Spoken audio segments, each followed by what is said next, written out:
Sinali na po ni Mama yung tofu na may tahong and kikiam. Yan. And next naman po na lulutuin is yung chop suey po. Yan. Yan yung ingredients. Yan. May repolyo tayo. Carrot, sayote, and sitaw. And tofu. Then kikiam. And may bawang. Sibuyas. And sibuyas. Yan. First oil muna. Yan yung pinaglutuan niya kanina.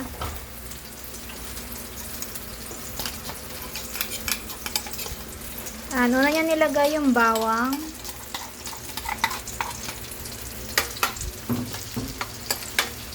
Yan, nagsampo sibuyas. Yan, say niya muna. Yan, nilagay na ni Mama yung tofu after ng bawang and sibuyas. Yan, habang luluto si Mama, nasa cage muna sila. Kasi nanggugulo sila ng luluto eh. Yan, tutulog.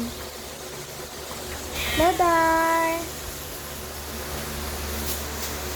Yan, naglagay na si Mama ng chicken cubes and in-next siya itong kikiam.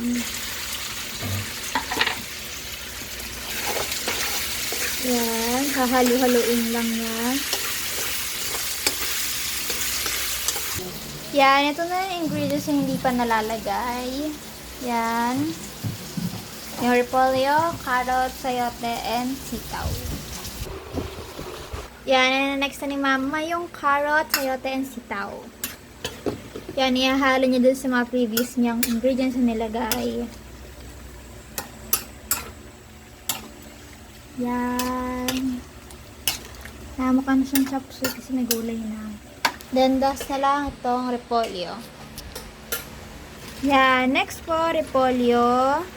Pinakalas na ingredients.